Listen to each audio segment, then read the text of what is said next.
They love to see our wastewater management and our food scrap management. They love to see our revegetation.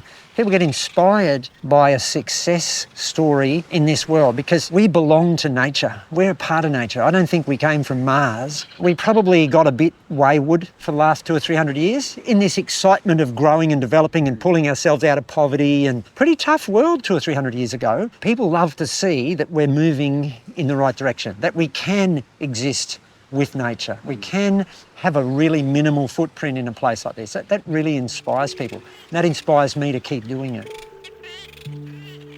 Welcome to Water People, a podcast about the aquatic experiences that shape who we become back on land. I'm your host, Lauren Hill, joined by my partner, Dave Rastovich.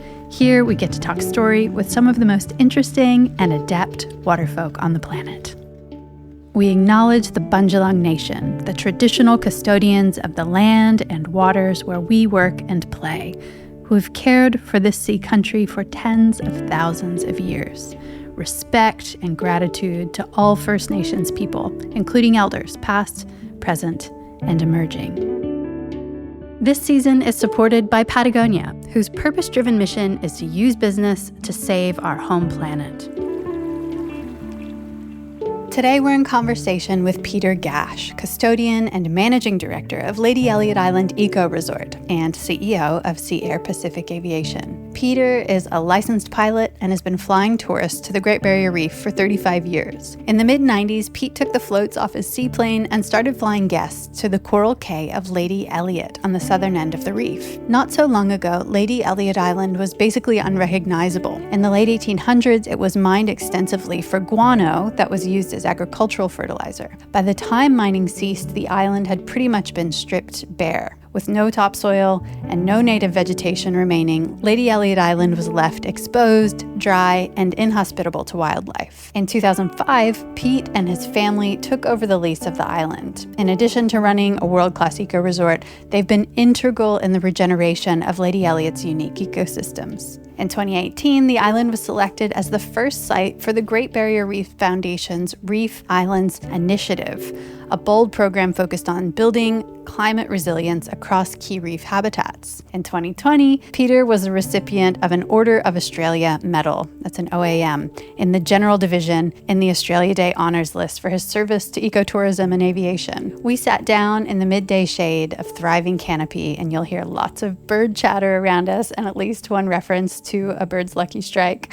Peter talked us through the unexpected interconnections between reef systems and terrestrial ecosystems, the importance of being a doer, not a gunner, and how he's embraced his role as, quote, an injection of enthusiasm for visiting world leaders, business folk, and scientists alike, from King Charles to Sir David Attenborough.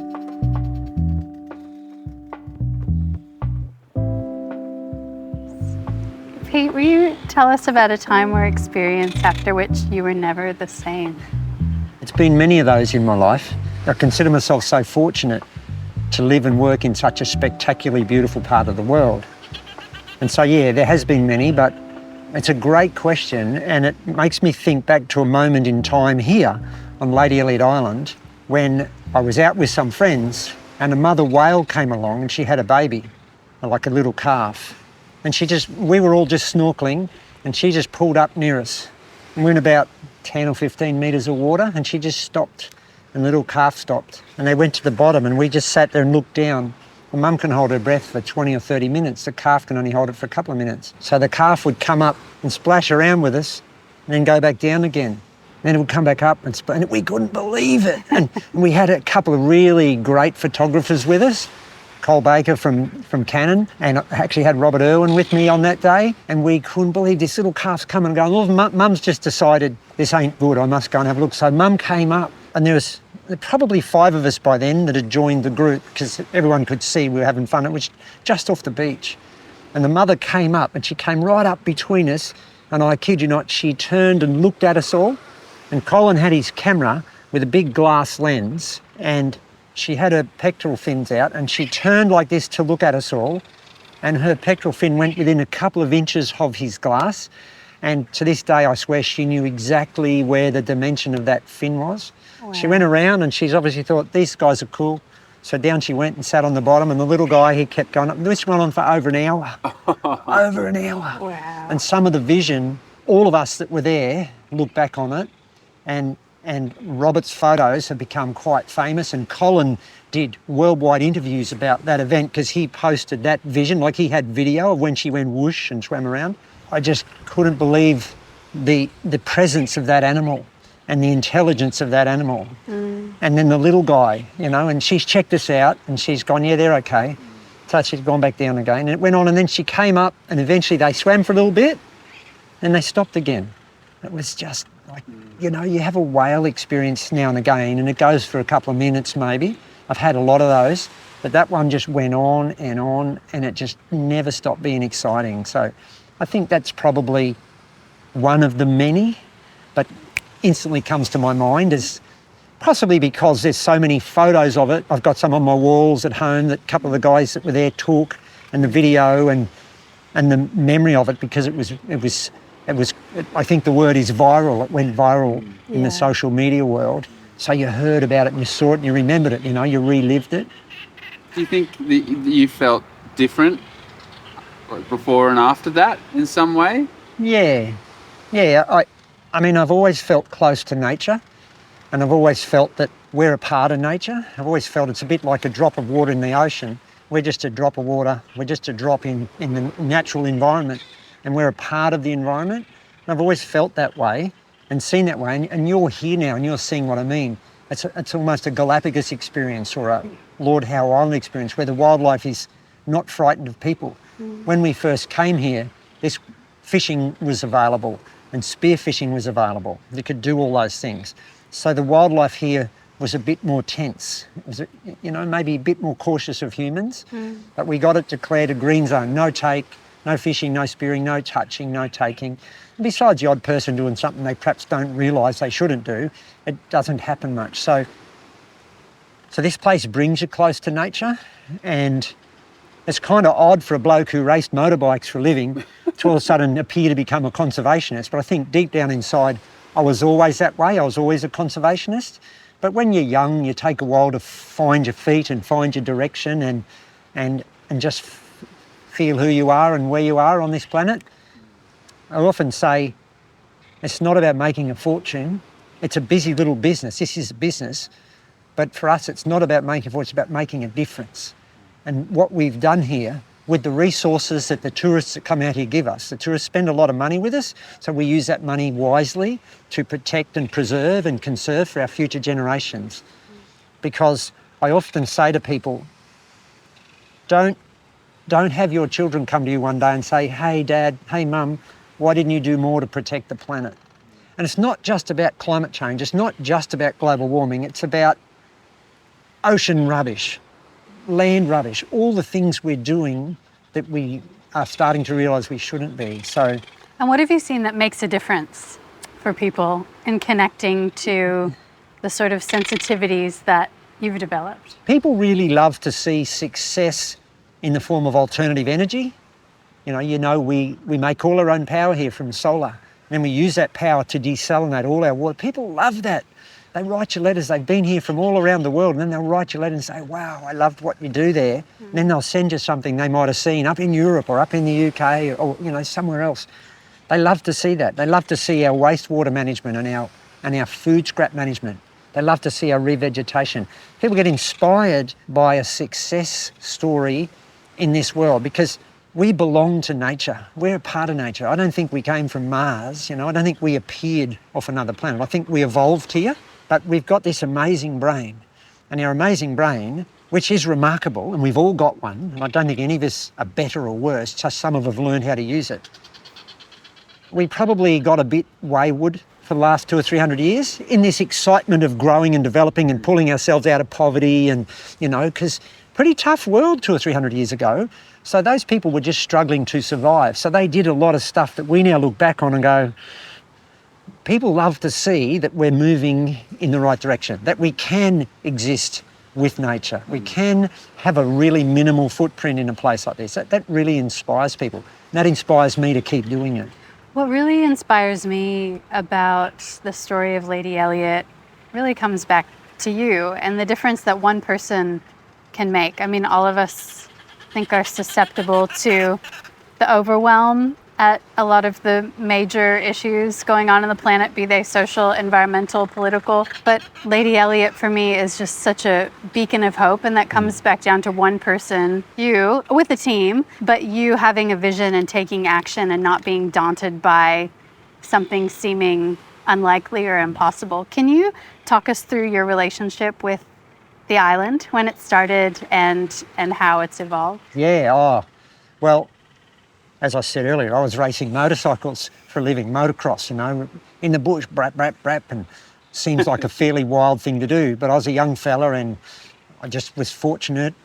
And I came out here on a holiday because it got too hot in the summer, so I came out with some friends on a couple of boats. I'd been to a couple of parts of the Barrier Reef. I'd been to Green Island, I'd been to Heron.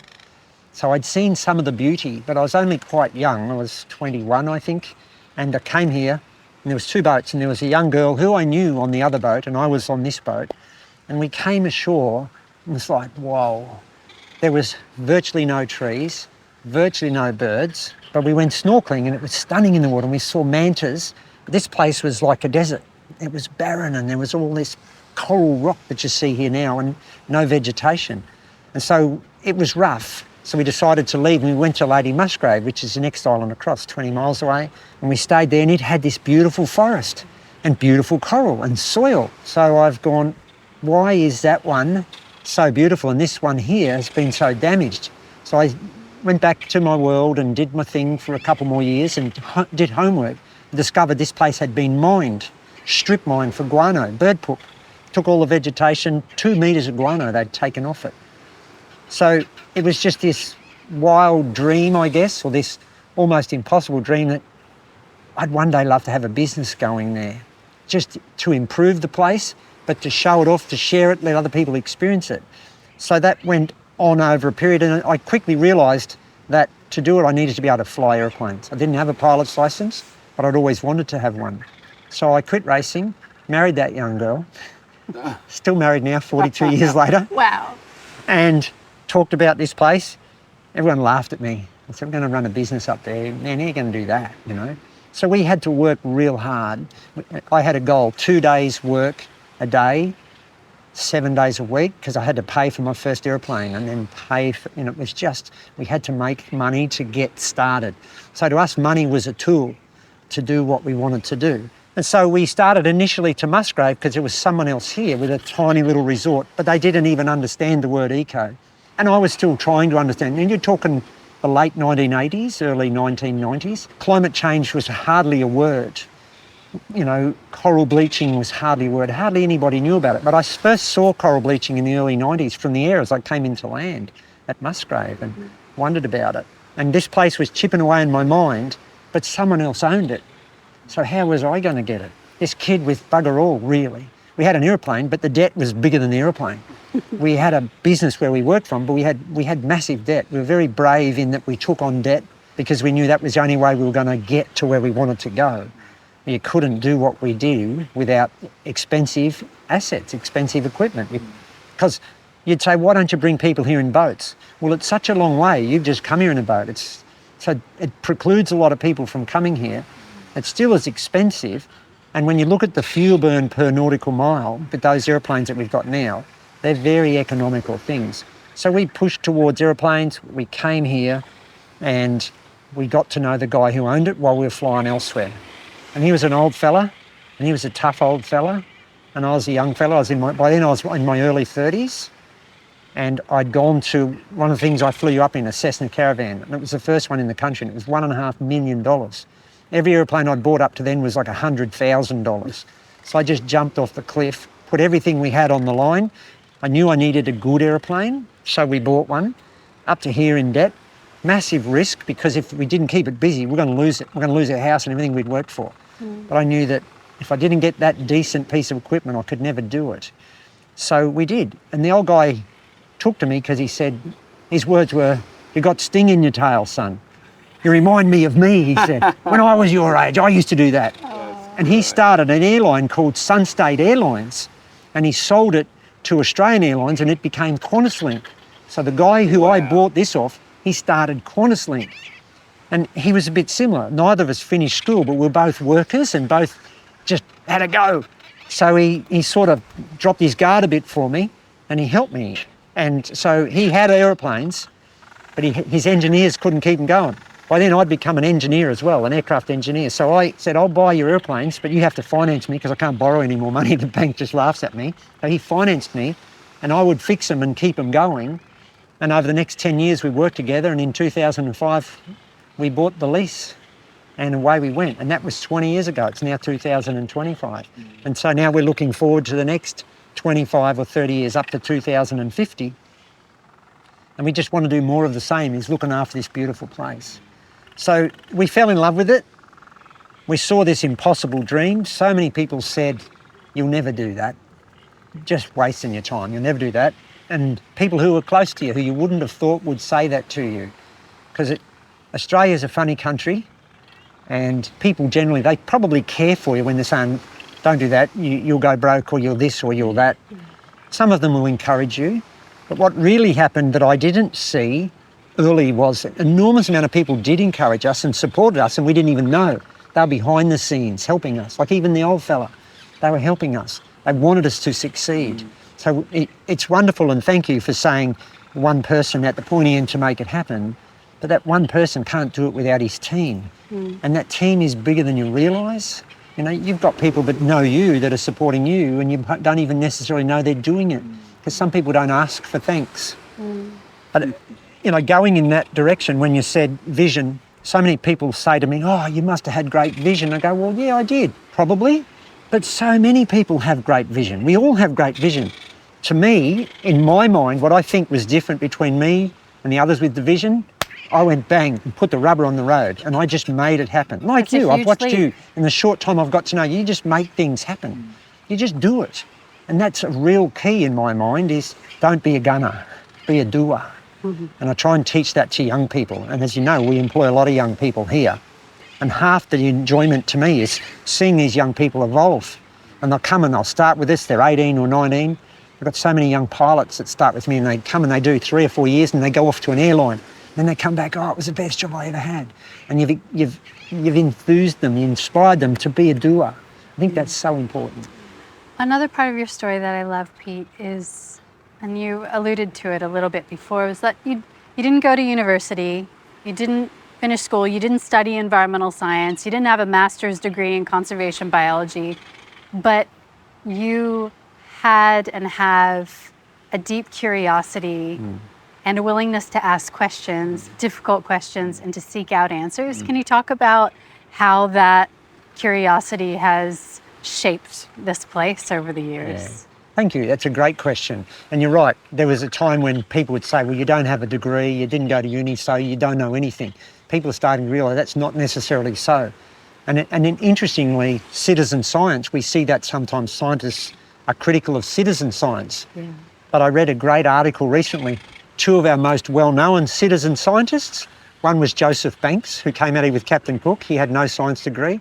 He's one of our most famous scientists, but he was a citizen science. But the other one, who's even more well-known, is a guy called Charles Darwin. He had no science degree. So you keyed the word, it's curiosity. I walk around and I'm just not looking, I'm thinking and I'm asking questions. And you've already picked up on that, you know, how did that work? Why is it like that? What's happening? And I'm always challenging the scientists. And so we love it because they see me, he's a bit of a bushy, but he asks lots of questions. So I've made them ask questions. When we came here, science told me that nutrient killed coral. Nutrient kills coral. Nitrogen, phosphorus, which was bird poop, kills coral. So that's what we all know. And yes, it does in high concentrations. But what we've discovered here is, through asking questions and through research, that the nitrogen and phosphorus, the bird poop, when the rain soaks down through it, soaks down through this calcium carbonate base, it's really like a big sponge. The tide is under there all the time and it moves up and down about 300 mil every tide. And the fresh water with nutrient in it sits on the top. Every time the tide goes out, it takes a small concentration of this nutrient out, which is what has grown this reef so healthily and the wildlife around it. So from thinking nutrient was bad for coral and saying to the scientists, I think something's going on. Why is the reef getting better? Because we're planting the trees. We're planting these trees, we've got more birds, we've got more poop. Things are improving out there. What's going on? So the scientists started to do research. We drilled bores and we discovered that it's actually improving. So that curiosity is so important. And it's relevant to everything in our lives. And it's almost like a childlike curiosity. We should never grow old. Yeah, this is so great, Pete. This reminds me of a live podcast we did earlier this year with Bob McTavish, who's a famous surfboard shaper. He's 82. I've heard his name, yeah. Incredibly enthusiastic man. Yeah. And he's still, like, every day he can, he's surfing and designing new ways to ride surfboards, new surfboard designs, endlessly curious. And we asked him specifically, how do you keep that enthusiasm alive, Bob? And he said he wakes up with awe and wonder and curiosity. Yeah. I wonder what the surf's going to be like today with this swell and that swell, and there's these new birds in town, and I wonder, I should go check them out, or how can I make my wife happy today? We've been together 50 years. Maybe I can do something new for her. And that was his driving gift force. to everyone, was that. Yeah. That's how he does it. And I have to think that you have that similar trait of keeping that spark alive, keeping that curiosity going. How can the rest of us do that? What do you say when you get one of those young people who come to the island and they're looking for a bit of guidance and they're obviously looking to you for that? Yeah. How do you respond to that? There's a lot of things that I think shape us. And one of them, really importantly, I say to young people, we're a part of nature, so we belong here. Don't believe we don't. So look after the planet as good as you can. But remember that the more you give, the more you receive. And it's not like if I give to you, you're going to give back to me. It's like I do something special for you, and over here, something special comes back to me. It's not necessarily like that, So Lady Elliot has proven it to me. The more I look after Lady Elliot, the more we do for this island, the more it does for us. As a family, as a group, as an island, it's almost like it's racing. This place is almost, like you heard Andy say, whoa, I can't believe how much greener it's got. It's like it's racing to get back where it was, to say, hey, thanks, So I try and get young people to understand that it's not a one-way street. It's not about how much can I get in a relationship. It's how much can I give. Because if I give, you get an enormous amount just by giving. Nothing more than that. Just giving is an amazing thing. But then there's other things that happen then in your life because of that, So that's one of the things I try to inspire young people to see. But the other one is I talk about a thing which kind of goes back to what we talked about with vision or making things happen, rubber on the road. And that is, for want of another word, I think I'm plagiarising someone else's words, but I've heard the words personal power, okay? And I've talked about it only yesterday. I've got this young lady who's been with me for years. She started here when she was 16. She's just become my executive assistant back on the Gold Coast. She's 25 now. And she'd been with me and away and with me and away, and she's back. And we were talking, and I said, there's a thing called personal power. And what that means is, if you say you're going to do something, do it. Don't let yourself down and don't let other people down. If you want to do something, do it. It's personal power. It's too easy to say, I'll do that tomorrow. I'll do that next week. That's a bit hard. No. I want to do it. I want to build the Magpie. I want to sail up to the Barrier Reef. Do it. And that's personal power to me. And I'm not sure if it's something that some have and some don't. I tend to feel we're all equal, but some of us, for some reason or other, develop these skills or these driving moments a bit more than others. So you owe it to the others to try and enthuse them to get into it and do better. Can you talk us through one of the times when you exercised your personal power? And I'm thinking specifically about compost and dragon fruit. Yeah. I feel like that's a really specific example. Yeah. Well, this place, when we took it over, it was covered in introduced species. Now, this is a coral cay, a magnificent coral cay. Really special piece of real estate on the planet. Unique with its own unique vegetation. But it had all been strip mined and taken away, and then they left goats, so they ate it. There was very little natural vegetation here. What was here was introduced. The lighthouse keepers, God bless their souls, they came out. Probably most of them had come from England, so they brought old English plants to make them feel at home, which you'd understand that. It would have been a windy, barren place. So they planted a lot of different stuff. Lantana, plumeria, frangipani, and dragon fruit. We call it midnight cactus. Beautiful plant, lovely flower that flowers at night, and some people eat it.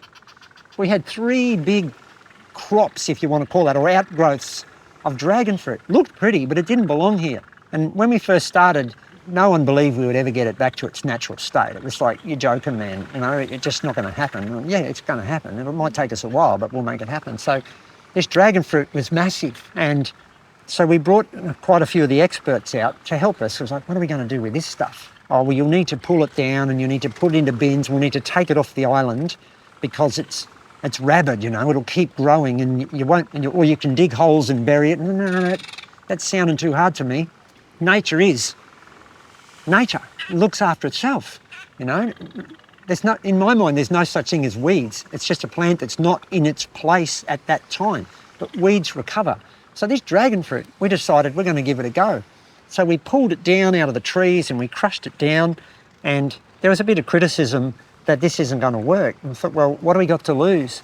So we pushed it into piles, and then Bo, who's been with me 25 years and lives in my house, because we've got one of the houses up, he lives in my house when he's here on the island. We talked about it, and he said, I'm going to drive over it with the loader, I'm going to squash all the juice out of it. And people are going, what are you on to, Bo?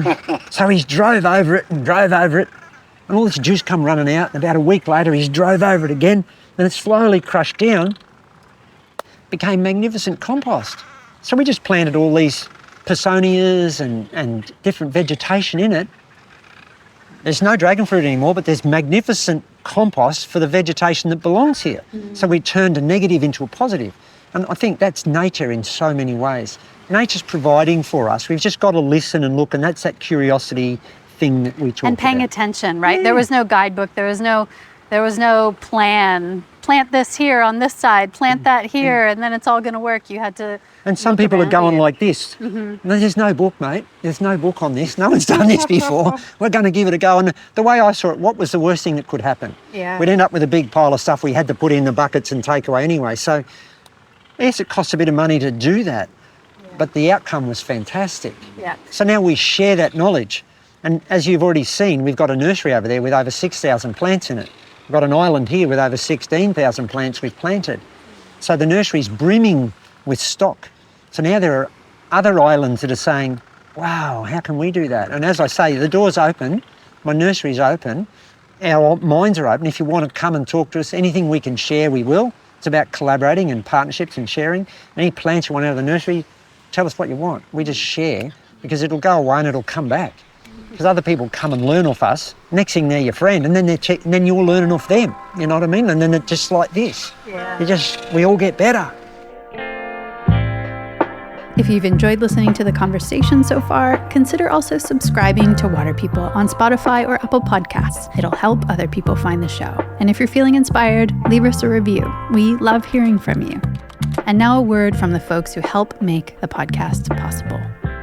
Patagonia is in business to save our home planet. Founded by Yvonne Chenard in 1973, Patagonia is a surf and outdoor apparel company based in Ventura, California. As a certified B Corp and a founding member of 1% for the Planet, the company is recognized internationally for its product quality and environmental activism, as well as its contributions of nearly $230 million to environmental organizations. Its unique ownership structure reflects that the Earth is its only shareholder. Profits not reinvested back into the business are paid as dividends to protect the planet. Learn more at patagonia.com.au. Many of us look to supplements and special diets to maintain our health, but ignore the obvious. We are water. It's what we're made of, and it's what supports every bodily function. Primal water, the water our ancestors thrived on, is energized, alkaline, and made for real hydration. It doesn't come from the industrialized, often contaminated water systems most of us rely on. For the last 25 years, Alkaway has been researching and refining ways to mimic natural water systems. We invite you to learn more about Primal Water and support their charitable work with BirdLife Australia. Head to alkaway.com to score a $50 discount using code WATERPeople. That's alkaway.com. What do you do when your sunglass lenses inevitably get scuffed or scraped? The top drawer of our kitchen island was where scratched sunglasses went to die, until we learned about the Sunglass Fix. They've been at the forefront of the repair revolution since 2006 and carry more than 600,000 lens options. So there's a solution for every frame. We found our Sunnies on the sunglassfix.com and within a few days received brand new polarized lenses to easily install at home. 1 billion pairs of sunglasses are made each year, with hundreds of millions ending up in landfill. The Sunglass Fix offers free lens shipping in Australia and to 161 countries around the world, as well as subsidized express, tracked shipping worldwide for less than $5 in any currency. They're a proud member of 1% for the Planet and are ready to help make your favorite frames last longer. Use the code WATERPEOPLE for 10% off your purchase today at thesunglassfix.com. The recurring theme that I'm feeling is like how powerful small things, bird shit, dragon fruit, how small things can have massive impacts. It also makes me think about the sand islands that we saw when we were flying up the coast this morning. Can you speak to some of the magnificence of that coastline and maybe the relationship with Lady Elliot? And that's so important, that interconnectedness. We humans can sometimes be a little bit tunnel vision. We just see Lady Elliot and that's what it's all about. No.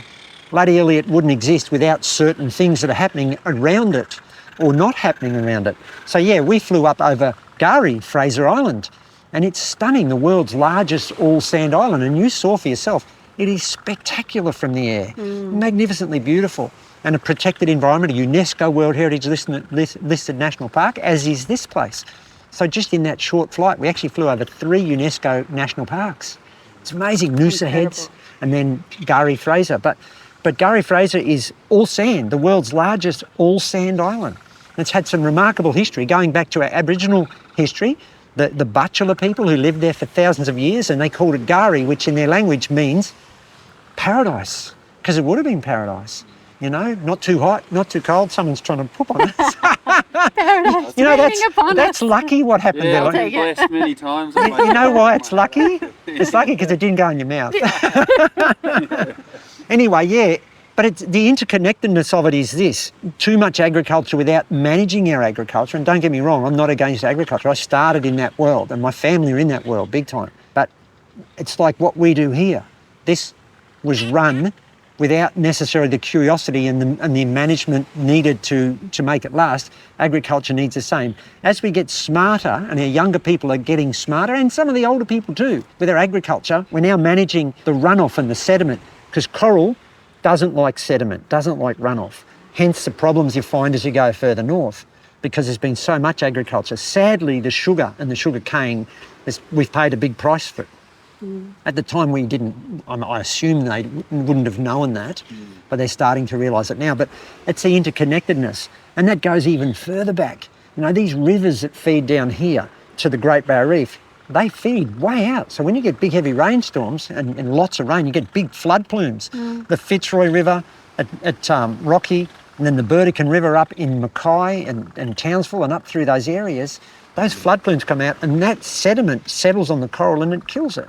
So whether you talk climate change or not, coral's under a lot of stress. You know, it's got cyclones, heat, sedimentary damage, crown of thorns starfish. There's a lot of things threatening it. So we have to work together to manage those things. And it's great to see now the Marine Park Authority or Reef Authority and the Foundation are working with schools, teaching kids like Minnow at a young age to fall in love with these places. So they'll go away and they'll use their powerful minds, because they've all got a powerful mind, and they'll put it to good use and they'll come up with ideas we haven't thought of. And it's like, oh, wow, and protect the place or come up with protection for it. I know you want to ask a question, but I really want to ask a question. So to just dive into what you were just describing, Pete, about where you travelled this morning to get to the island, going over these incredible locations like Noosa and Gari and up here to the island.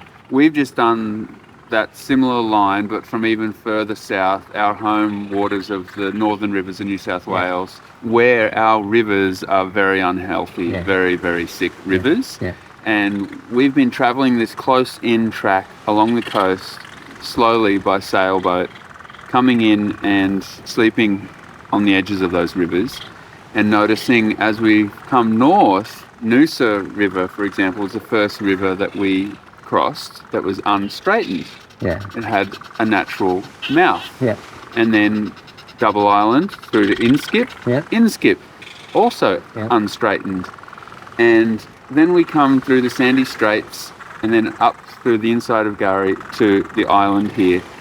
And the Mary River too, as you came past. Really? Yeah, you came past the Mary River. It's unstraightened. Unstraightened. Magnificent river. So I'm kind of, building a picture in my mind of this stretch via the sailing experience. You have built a picture of this stretch via your flying experience.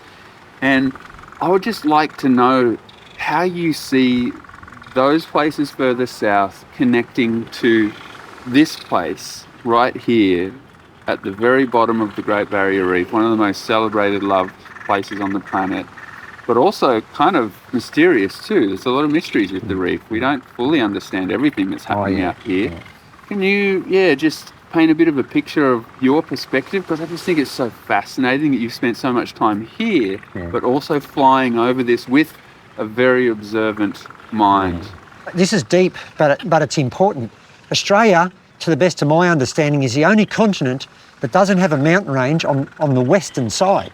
It's on the eastern side. So the wind travels around the planet west to east.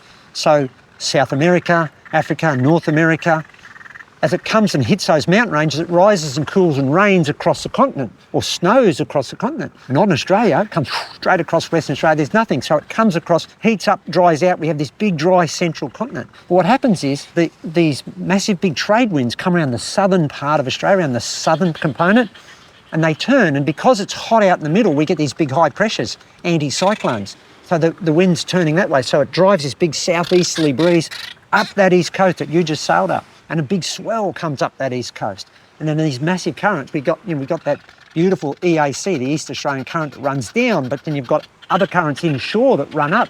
You're a surfer, you know this really well. So we've got this big surf that's driving up, which, as Lauren saw today, some of those little creeks and rivers, they're silted up until it rains, then boof, and they open up and they flow, and then they silt up again. It's the natural cycle. But we're funny buggers, us humans. I want to be able to take my boat out there every day. Well, you can't, because it's silted up for the next 3 months. So they dredge it, and that's what you talked about when you said these straight rivers. They dredge it and they put rock walls so that we can get in and out of the river. Well, sometimes we've got to accept that we can't always get out of the river. And so you worked hard to get into the Noosa River and you worked hard to get in through Inskip Point. But it's a natural entrance. So you used your skill and the right boat to do that safely. So what I'm saying is, where there's a big population, there's a lot of pressure on government, a lot of pressure on authority to make it simple, make it easy. You get away from society, you get away from big numbers, and people are more accepting of, oh, that didn't quite work, but that's okay, or that's a bit rough, I've got to be a bit more careful. So those big population centres bring a lot of pressure onto our planet. And I think that's probably, in my view, the biggest problem we face. Yes, we face climate change, global warming, whatever you want to use it's definitely something's happening. But I think more concerningly to me is population. There's a lot of us, 8+ billion of us. So that puts pressure, as it's put pressure down in southeast Queensland, northern rivers. You talk about those northern rivers, the reason they're so sick, they cut those beautiful forests down. It was magnificent forest, the big timber country. There's some great books written about that area that you're talking about. Lismore, Casino, down there to Whipperee and down there to Grafton, those rivers, magnificent rivers, but they're very sick because they're surrounded by sugarcane. Yeah. Sadly, but it is what we've done. But we humans are slow to change, but we will. I'm a big believer that we will. Whether it's Minnow that does it or Minnow's kids that do it, we'll slowly, and we're setting the base mark now. We're saying we got to change. That's why you're doing what you're doing. That's why I'm doing. We're trying to lead by example. You said it again, one person can make a difference. One person does make a difference. A lot of us don't believe that. We feel, oh, it's hopeless, I can't make a difference. Yes, you can. Everyone can. Yeah, I've been lucky with this place. I've had the ability to have this amazing platform. But I saw it, I reached for it, I didn't know if I'd get it. I got it. So it's the incumbent on me to make sure I do the best I can for myself and my family and our team to inspire the young people of the world. So how do people do that, Pete? So how can people learn from what you have co-created here? How do we access your story in order to not have to reinvent the wheel down the coast on another sandy island or another spot that may have similarities? How can we get a hold of your story? I think you've keyed the word is curiosity. Inspire our own internal curiosity. Go walk around and looking. When I first walked around here, there wasn't much to see because it was a mess, but I looked and I listened and I thought, and what do we need? And then I went to some of the other coral caves. It's the same thing. If you're up in the big river country, which is where you are, that back of that country, it's that big river country, go and have a look. And what can you do? And it might only be a small thing in your mind, but it's every step. I have this saying, you're going to love this. 300 years ago, the planet was at this level. Let's use that as a really good, healthy level. But 300 years later, it's down here. So what made that happen? Was it one thing or two things or three things? It was millions of things. Millions of little tiny actions got us to here. I'm excited to say I think we're somewhere in the bottom of the pit. I believe we're coming back up. So we want to get back to here, don't we? So how are we going to do it? Is it going to be one thing or two things or three? I mean, millions of tiny actions. Every little action that each and every one of us does, whether it's using a bit less power, whether it's riding a bike rather than a car, whatever it might be, planting a few extra trees, enthusing your neighbours or your friends, helping, volunteering, whatever it might be, it's one of those little actions. And we just can't go from here to here overnight. It's not realistic. It took us quite a while to get ourselves in the pickle we're in. It's going to take us a while to get out of it. Wonderfully said. Yeah, we were sitting with Andy Ridley. He's CEO of Citizens for the Reef, and he was speaking so lovingly about Lady Elliot Island and the beautiful work you've done here. And he really considers the island as an ambassador for the reef. When I think about the Great Barrier Reef and the predominant global narrative around the reef right now, it's very doom and gloom based. It's heading in what seems like a very scary decision. How do you hold both that story and your lived experience of hope and regeneration and sort of unexpected adaptation at the same time? So that's a great example, isn't it? Like Andy came to Australia, his battery was flat from his Earth Hour thing, but he wanted to make a difference. Back in the early 2000s, there was a whole lot of negative about the Barrier Reef. There was a lot of agendas about coal and so on. And Andy came out here and we met, and he got inspired. He was inspired anyway, but he got more inspired. And look at what the difference Andy's making with Citizens, and now with their census. He came back here a couple of times almost in tears. I could see it in him. He was almost afloat. I got to give up. Don't give up, Andy. Keep going.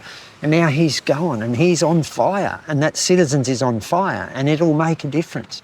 So I think that's just so important to keep encouraging each other, and making sure that we don't give up. We do encourage each other. We do believe that we can make a difference, because we can and we are. And that's just so important. Our children are everything. I can see it in you guys, how much you love young Minnow, and it's obvious. You've been great parents. You can see it in the way the young fella is. That speaks volumes to me, and I'm so proud of my children. And I was a hard-working guy, so it was hard for me to mix work, but I would just stop and go to their things that they were doing, whether it was gymnastics or whatever it might be. You just made the time. So your children are everything. And there's a few sayings, and one of them is really good, is that we don't inherit the earth from our parents.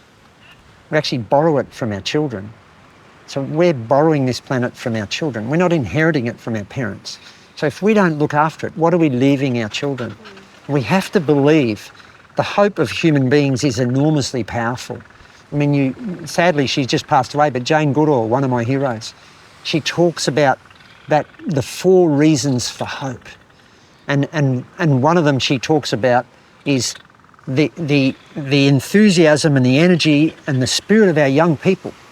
You know, they wake up, they're alive. Wow, I'm 5, I'm 10, I'm 15. It's my turn. What am I going to do with the planet? We have to make sure we give them something that they can do things with. Because the other thing she talks about is the brilliance of the human mind. We all have this brilliant mind. We've touched on it before.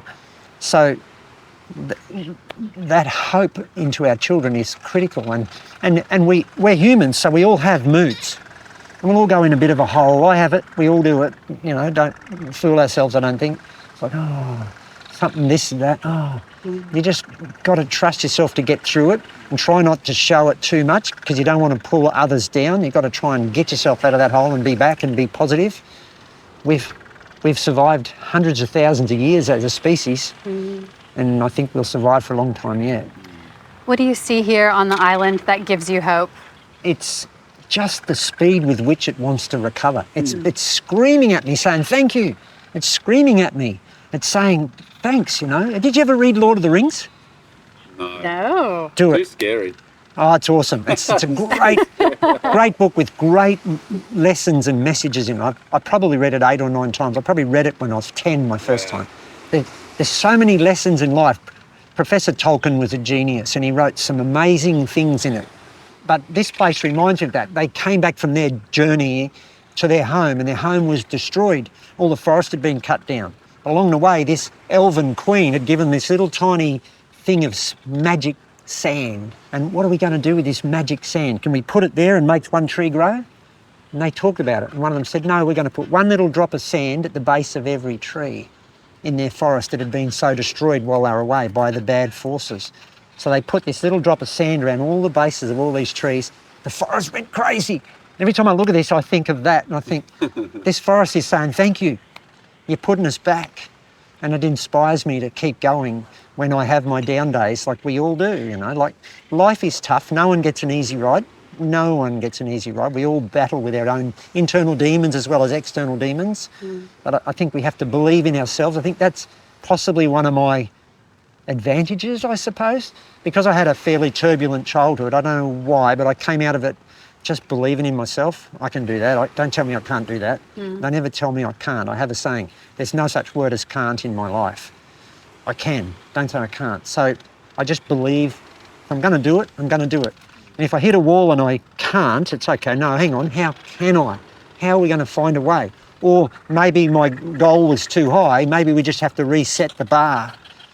And I think we need to all see that, is that we all have this amazing power to do things. And to believe in yourself is so important, I think. Self-belief. You want to build a boat, you want to sail to the reef, you did it. Yeah. You know? No, it's beautiful, mate. I'm so grateful that you are so eloquent and open to sharing. Because I feel like for us as people who just live, you know, down the coast and envision the barrier reef, but wonder how we're connected. You know, we live in different ecosystems, but actually, interestingly, where we dive, Gully, the island Julian Rocks off Byron Bay, is this line where we have coral species coming down, fish coming down and temperate species coming up, and it's this mixing point. And we're right on that edge, that subtropical edge. So we know we're connected to up here in this country, but there's a difference, between knowing it and feeling it and experiencing it, and that's what this trip's really been about. And so to be able to sit with you and have the birds shit on my shoulder and listen to your laugh and look in your eyes and hear your words and feel your spirit, it's really such a blessing. And I'm so grateful that we've had this moment, because I know you're a gung-ho fella and you've got lots going on. And it's just really an honour for us to do this and to share this with water people, coastal people all over the world, and hope that we, skill share and learn from each other and learn from someone who's walked the talk, man. Like, you really have. Thank you. That's super inspiring for us. Thank you. And it's likewise. It's for me, it's inspiring to see there are people that think the same, that we share those values, share, that eloquent caring for each other, that spirit. It encourages you, because sometimes you feel like you're the Lone Ranger, and because not everyone sees the world that way. And I feel sad for people who don't. You try and inspire them to say, hey, it doesn't need to be like that. It can be like this. And a lot of people do get it, but occasionally people don't get it. So it's fantastic to meet wonderful people and share some time together out here. We had a wonderful flight up this morning, Lauren and Andy and little Minnow. It was just crazy. Incredible. But, you know, one of the things we do with our airplanes, this is diverging a little bit because you talk about connectedness. We talked about this mountain range on the east coast of Australia. So the wind comes around the east side, comes up, climbs up those mountains and rains and runs back down those rivers, those big rivers you were talking about. So we have our high rainfall on this east coast. So those big rivers run from that, whereas on other continents, it's on the west coast. So Australia's unique, the Great Dividing Range, it's quite unique. So all our weather is here where our population is. But go on the other side of it and you go out to the most amazing rivers, the Diamantina River and Cooper Creek and the Paroo and the Bulu. And so I take people out there with my airplanes to inspire them about the centre of Australia. So different to here, but it's connected, man, because the air's coming past and it's coming to here and it's raining, and then the rain that falls up there is going into the Great Artesian Basin and travelling right underneath the continent and bubbling up out there near Alice Springs. It's so connected. It's just so exciting. And then it's bubbling and they, you know, wow. Man, I want to get my pilot's license if I can get that perspective right there. That would be unbelievable. Another story that I was really struck by today, Pete, was you were talking about how this island is rising. Can you share that story? Yeah. Because I feel like that is something beyond our imagination and a way that the planet is adapting in ways that we can't even fathom. So I think that's one of the things that really triggered my enthusiasm was, how did this island get here? You know, like, how did it get here? So 10,000 years ago, sea level was approximately 30 metres lower. 30 metres is a long way. So did the island stick up 30 metres? No. The island didn't even exist. The island did not exist. So the Tarablang Bunda people and the Baileys and the Aboriginal people that lived through this area, they walked around out there because sea level was off the edge of the continental shelf. It dropped off there, and this was dry land, only 20 to 30 metres down. Wow. So we had this big interglacial period, this ice age, and the sea level rose, but on the edge of the shelf was some corals, but it wasn't ideal. So they were corals, but they weren't the Great Barrier Reef. So the sea level came up and over the top, and it pushed the Aboriginal people back to where the coastline now is. So they left this area, and the sea level rose, but what became was this perfect environment for coral reef. So coral loves lots of sunlight, warm water, shallow water, and no sediment, no runoff. So all of a sudden, bam, we're 80 kilometres from the coast, it's shallow, it's sunny, it's warm, and so these corals migrated up onto the top, and they made the reef 2,000 kilometres, it's crazy, all along that edge. But some places, as the reef was further out, because it had no sediment, no runoff, some of the places, just because that same thing we talked, the connectedness of that big continent and these big winds coming around, these big swells coming up, crashed down on this living coral, broke the coral into the pieces that you see around us. So on the living coral, sitting in the shallow water, because the sea level didn't just go up one night, it went up about 3 millimetres a year, roughly, corals got thrown on the top. Dead corals got thrown on the top, and living corals were around the outside. So what do you think happened? Oh, the birds came along. Well, that's a good spot, I'll land here. So the birds pooped. The birds brought seeds in their feathers, in their bellies. They died, their bodies became seed pods. So they started to create a layer of fertiliser. And then the sea level kept rising and more coral got thrown up and more birds. So guess what happened? About 3 millimetres a year, some places just stayed underwater. Most of the reef is underwater, but these randomly, stunningly beautiful places like Lady Elliot and Lady Musgrave and Fairfax and Heron, for reasons that we still don't yet understand, why did this one get a K but another one didn't, this K formed. K, C-A-Y, coral K. And so the bird poop mixed with the crushed up coral, because crushed up coral is calcium carbonate, so bird poop is nitrogen, phosphorus, calcium carbonate is the coral, 3 elements of cement. Rain, waves, stirred it all up, went hard. Created a thing called beach rock or K rock or coral rock, same stuff, went really hard. So when cyclones came, it didn't wash away. But then it might have been over 10,000 years, this little island grew and grew and grew. So here she sat, here's this beautiful little island, and if you go out there and dive out on the blowhole, and I think you heard me say it, there's the old island down there, we dive, and hopefully you might be able to do it while you're here. We dive on a place called the Blowhole, where the old island is about 15 metres down. Because sea level, it wasn't a linear rise. It's kind of went up and down and up and down. And you can find places here where it was over the top and it's gone down again. Because that's what sea level does. And so the island formed, created blowholes, stabilised for a while, then all of a sudden up she came again. And then it stabilised, and it's stabilised now for about 3,000 years. So over that approximately 3,000 years, this cay has stabilised. So all that vegetation, all that bird poop, all those dead bodies have created this layer of mulch. That layer of mulch grew to the point it was about 2 metres deep. And that was the guano, or the fertiliser, that the first guano miners came looking for back in 1860. When the European settlement happened in Australia, they were looking for fertiliser. They dug it all off this place. They took the trees off it, which basically doomed the island to die.